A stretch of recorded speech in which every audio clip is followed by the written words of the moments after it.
ഇന്ന് രാവിലെ ഒരു ട്രെയിനിനുള്ളിൽ വീണ്ടും ടിടിഇക്ക് നേരെ മർദ്ദനമുണ്ടായെന്നൊരു വാർത്ത കൂടി പുറത്തു വന്നിരുന്നു. രാജസ്ഥാൻ സ്വദേശിയായ ടിടിഇ വിക്രം കുമാർ മീണയ്ക്കാണ് മർദ്ദനമേറ്റത്. മംഗലാപുരം തിരുവനന്തപുരം മാവേലി എക്സ്പ്രസിലെയും ടിടിഇ വിക്രം കുമാർ മീണയ്ക്കാണ് മർദ്ദനമേറ്റത്. ടിക്കറ്റ് എടുക്കാതെ കയറിയ ആളോട് ഇത് ചോദ്യം ചെയ്തപ്പോഴുണ്ടായ തർക്കത്തിന് പിന്നാലെ മൂക്കിനിടിക്കുകയായിരുന്നു. സംഭവം രാത്രിയിൽ ട്രെയിൻ തിരൂർ എത്താറായപ്പോഴാണ്. അതിക്രമം നടത്തിയ തിരുവനന്തപുരം കളിയിക്കാവുള്ള സ്വദേശിയെ പോലീസ് കസ്റ്റഡിയിലെടുത്തു. വാർത്തയുടെ വിശദാംശങ്ങളുമായി ജിഷാദ് ചേരുന്നുണ്ട് തിരൂരിൽ നിന്നും. ജിഷാദ്, നമുക്കറിയാം ഏതാനും ഒരു മാസം മുൻപാണ് പറവൂർ സ്വദേശിയായ ടിടിഇയെ യാത്രക്കാരൻ തള്ളിയിട്ട് കൊലപ്പെടുത്തിയൊരു വാർത്ത ഞെട്ടലോടെ നമ്മൾ കേട്ടത്.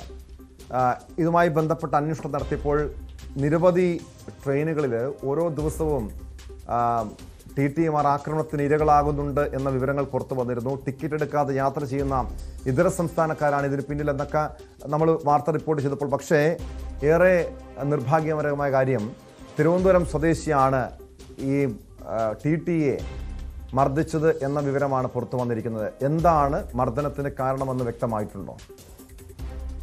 ട്രെയിൻ യാത്രക്കിനിടെയാണ് ടിടിഇക്ക് ക്രൂരമർദ്ദനം ഉണ്ടായത്. രാജസ്ഥാൻ സ്വദേശിയായ ടിടിഇ വിക്രം കുമാർ മീണയ്ക്കാണ് ഡ്യൂട്ടിക്കിടെ മർദ്ദനമേറ്റത്. മംഗലാപുരത്തും തിരുവനന്തപുരത്തേക്ക് പോകുന്ന മാവേലി എക്സ്പ്രസിൽ തിരൂരിൽ വെച്ചായിരുന്നു സംഭവം. ടിടിഇ ആക്രമിച്ച തിരുവനന്തപുരം സ്വദേശി കരമന സ്വദേശി എസ് സ്റ്റാലിനെ റെയിൽവേ പോലീസ് അറസ്റ്റ് ചെയ്തിട്ടുണ്ട്. കൂടാതെ ടിക്കറ്റ് ഇല്ലാതെ റിസർവേഷൻ കോച്ചിൽ യാത്ര ചെയ്തത് വിലക്കെതിനാണ് ആക്രമണം ഉണ്ടായത്. കോഴിക്കോട് നിന്ന് ട്രെയിനിൽ കയറിയ പ്രതി അവിടെ മുതൽ തന്നെ പ്രശ്നം ഉണ്ടാക്കുന്നതായി ടിടിഇ പരാതിയിൽ പറയുന്നുണ്ട്. അതുപോലെ തന്നെ ജനറൽ കോച്ചിലേക്ക് മാറാൻ ടിടിഇ പലതവണ ഇയാളോട് ആവശ്യപ്പെട്ടിരുന്നു. പിന്നാലെ ടിടിഇയിലെ പ്രകോപനായ യാത്രക്കാരൻ ടിടിഇയെ ക്രൂരമായി മർദ്ദിക്കുകയായിരുന്നു. കൈകൊണ്ട് തടഞ്ഞു നിർത്തി ശേഷം മൂക്കിന് ഇടിച്ചെന്നാണ് ടിടിഇയുടെ പരാതിയിൽ പറയുന്നത്. മർദ്ദനമേറ്റ് ചോരയിൽ നിൽക്കുന്ന ടിടിഇയുടെ ചിത്രങ്ങളും പുറത്തു വന്നിട്ടുണ്ട്. സംഭവത്തിന് പിന്നാലെ കോഴിക്കോട് റെയിൽവേ പോലീസ് വിവരം അറിയിക്കുകയായിരുന്നു.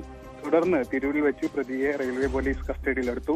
പരിക്കേറ്റ ടിടിഇയെ ഷൊർണൂരിലെ ആശുപത്രിയിൽ പ്രവേശിപ്പിച്ചിട്ടുണ്ട് കേട്ടോ.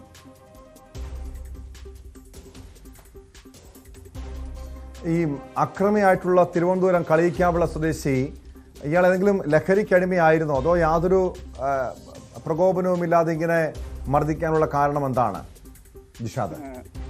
ടോം, ഇയാൾ മദ്യലഹരിയിലായണോ എന്നുള്ള കാര്യങ്ങൾ പോലീസ് അന്വേഷിക്കുന്നുണ്ട്. ഇയാളെ വൈദ്യപരിശോധനയ്ക്ക് വിധേയമാക്കിയിട്ടുണ്ടെന്നാണ് അറിയാൻ കഴിയുന്നത്. ടോം,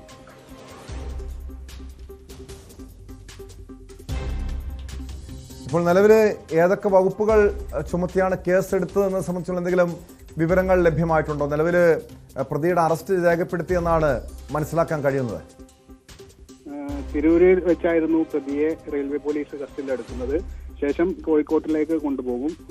അവിടെ വെച്ചായിരിക്കും കൂടുതൽ നടപടിക്രമങ്ങളിലേക്ക് കടക്കുക. ജാമ്യമില്ലാത്ത വകുപ്പുകളിലായിരിക്കും കേസ് എടുക്കുക എന്നാണ് റെയിൽവേ പോലീസ് അറിയിച്ചിട്ടുള്ളത്. ജിഷാദ്, ഇത്തരം സംഭവങ്ങൾ അടിക്കടി നമ്മുടെ നാട്ടിൽ ഇപ്പോൾ ഉണ്ടാകുന്നുണ്ട്. ഞാൻ നേരത്തെ സൂചിപ്പിച്ചത് ഈ എറണാകുളം സ്വദേശിയായ പറവൂർ സ്വദേശിയായ ഒരു ടിടിഇയെ ട്രെയിനിൽ നിന്നും തള്ളിയിട്ട് കൊലപ്പെടുത്തിയ സംഭവം ഏറെ ഞെട്ടലോടെയാണ് നമ്മൾ കേട്ടത്. ഏതാനും ഒരു മാസം മുൻപാണ് ഈ സംഭവം ഉണ്ടായത്. ഇങ്ങനെ ഈ ടിടിഇമാർക്ക് നേരെ ആക്രമണം ഉണ്ടാകുന്ന സംഭവങ്ങൾ ഈ മലബാർ മേഖലയിൽ, മലപ്പുറം ജില്ലയിലടക്കം ഇതിനു മുൻപ് ഈ സമീപ കാലത്ത് റിപ്പോർട്ട് ചെയ്തിട്ടുണ്ടോ? എത്രയും കാര്യങ്ങൾ റിപ്പോർട്ട് ചെയ്തില്ല. ടിക്കറ്റ് ഇല്ലാത്ത യാത്രക്കാർ റിസർവേഷൻ കോച്ചിൽ കയറുമ്പോൾ മാത്രമാണ് ടിടിഇയുടെ പരിശോധന ഉണ്ടാകുന്നത്. ജനറൽ കമ്പാർട്ട്മെന്റിൽ മിക്കവാറും ഇത്തരത്തിലുള്ള പരിശോധന ഇല്ലാത്തത് കാരണമാണ് ഇത്തരത്തിലുള്ള ആക്രമണങ്ങൾ വരാൻ കാരണം. ഇപ്പോൾ ടിടിഇയുടെ മൂക്കിനാണ് പരിക്കേറ്റിട്ടുള്ളത്.